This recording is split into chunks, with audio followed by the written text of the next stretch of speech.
एक वीडियो, एक आवाज, देश का ध्यान खींचा। सुशीला मीणा, नाम याद रखना होगा, चेहरा भूलना मुश्किल है, आंखों में सपने।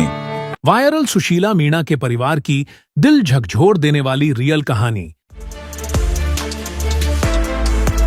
सचिन तेंदुलकर के एक छोटे से वीडियो के जरिए राजस्थान के प्रतापगढ़ जिले के धरियावद तहसील के एक छोटे से गांव रामेड़ तालाब की 10 वर्षीय बेटी सुशीला मीणा देश भर में चर्चित हो गई। लेकिन यह कहानी सिर्फ सोशल मीडिया के लाखों व्यूज की नहीं है। सुशीला और उसके परिवार की असल कहानी दिल को झकझोरने वाली है, जिसमें गरीबी, संघर्ष और हौसलों की मिसालें छिपी हुई हैं। सुशीला के पिता रतन मीणा अहमदाबाद में मजदूरी करते हैं।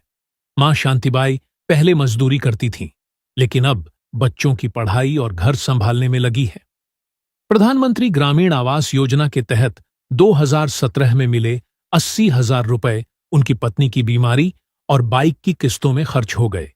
नतीजा यह हुआ कि परिवार आज भी प्लास्टिक के तिरपाल, लकड़ियों के परकोटे और घास फूस के तंबू में रहता है। यह विडंबना है कि जिस देश में खेल प्रतिभाओं को निखारने के बड़े बड़े वादे किए जाते हैं, वहीं सुशीला का परिवार गैस सिलेंडर भरवाने तक का खर्च नहीं उठा पाता और चूल्हे पर खाना बनाने को मजबूर है। सुशीला के गांव का प्राथमिक स्कूल खेल सुविधाओं से कोसों दूर है। वहां न ग्राउंड है, न क्रिकेट के लिए जरूरी सामान।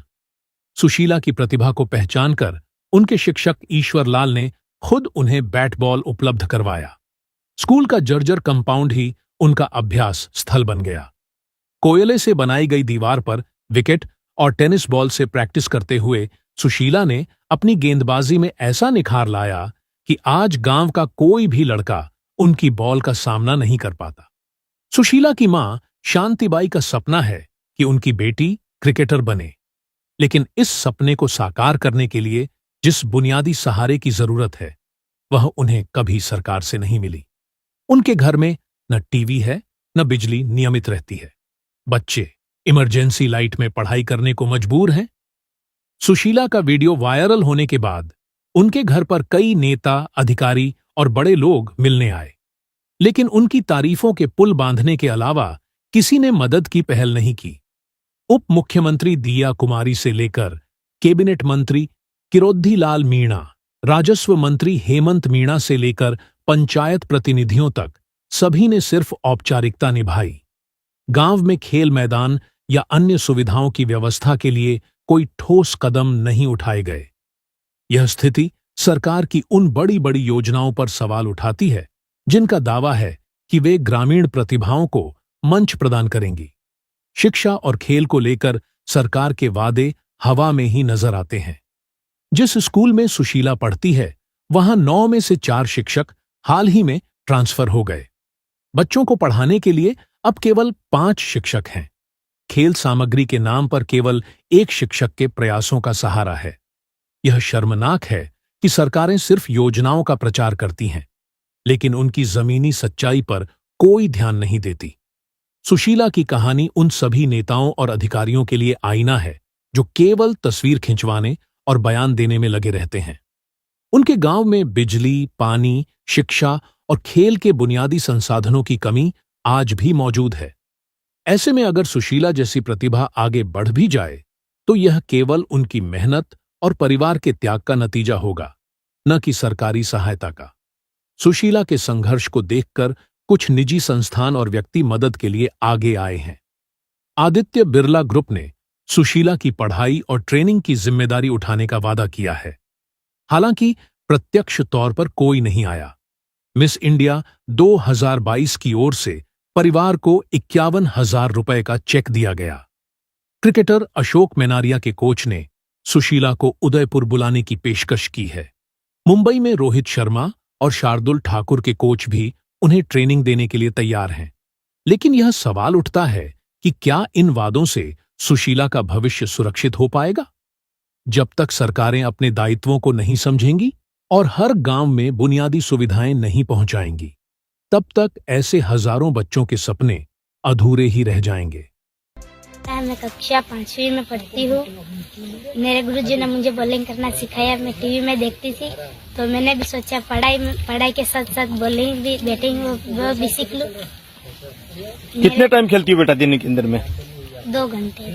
सरकार मौका देगी तो आगे जाके देश का नाम रोशन। वायरल वीडियो में देखा जा सकता है कि क्लास 5वीं में पढ़ने वाली ये बच्ची स्कूल ड्रेस में जैसे गेंदबाजी कर रही है, वो ये बताने के लिए काफी है कि ग्रामीण भारत में प्रतिभाओं की कमी नहीं है। सुशीला की मां शांतिबाई और दादी सुखमी के हौसले को सलाम करना चाहिए। 5वीं तक पढ़ी शांतिबाई ने ठान लिया है कि वह हर हाल में अपनी बेटी को पढ़ाएंगी और क्रिकेट में आगे बढ़ाएंगी। दादी सुखमी, जो अपने जमाने में घर की 4 दीवारी में बंधी रहीं, आज अपनी पोतियों को क्रिकेट खेलते देखकर गर्व महसूस करती हैं। यह उनकी पीढ़ियों का बदलाव है, जो दिखाता है कि अगर सही दिशा और समर्थन मिले तो कोई भी बच्चा आसमान छू सकता है। सुशीला मीणा न केवल एक क्रिकेटर बनने का सपना देखती है, बल्कि वह उन लाखों बच्चों की प्रेरणा है जो गरीबी और उपेक्षा के बावजूद कुछ बड़ा हासिल करना चाहते हैं। उनकी कहानी हमें यह सिखाती है कि हर बच्चा एक प्रतिभा है, जिसे केवल सही अवसरों की जरूरत है। सरकारों को यह समझना होगा कि केवल योजनाओं की घोषणा करना काफी नहीं है। उन्हें जमीनी स्तर पर लागू करना और जरूरतमंदों तक पहुंचाना भी उनकी जिम्मेदारी है। वहीं समाज को यह याद रखना होगा कि सुशीला जैसी प्रतिभाओं को सहानुभूति नहीं, बल्कि समर्थन की जरूरत है। आज सुशीला का सपना हमारा सपना बनना चाहिए, ताकि कल वह एक ऐसी क्रिकेटर बने जिस पर पूरा देश गर्व कर सके। सुशीला की कहानी एक मिसाल है संघर्ष की, हौसले की। ये कहानी बताती है कि गरीबी और मुश्किलें आदमी को तोड़ सकती हैं, पर उसके हौसले को नहीं छीन सकती। सुशीला और उसके परिवार ने यह साबित किया है। सरकार को सोचना होगा, देश के बच्चों को सुविधाएं देनी होंगी, ताकि कोई भी सुशीला अपने सपनों को पूरा करने से वंचित न रह जाए। यह हम सबकी जिम्मेदारी है।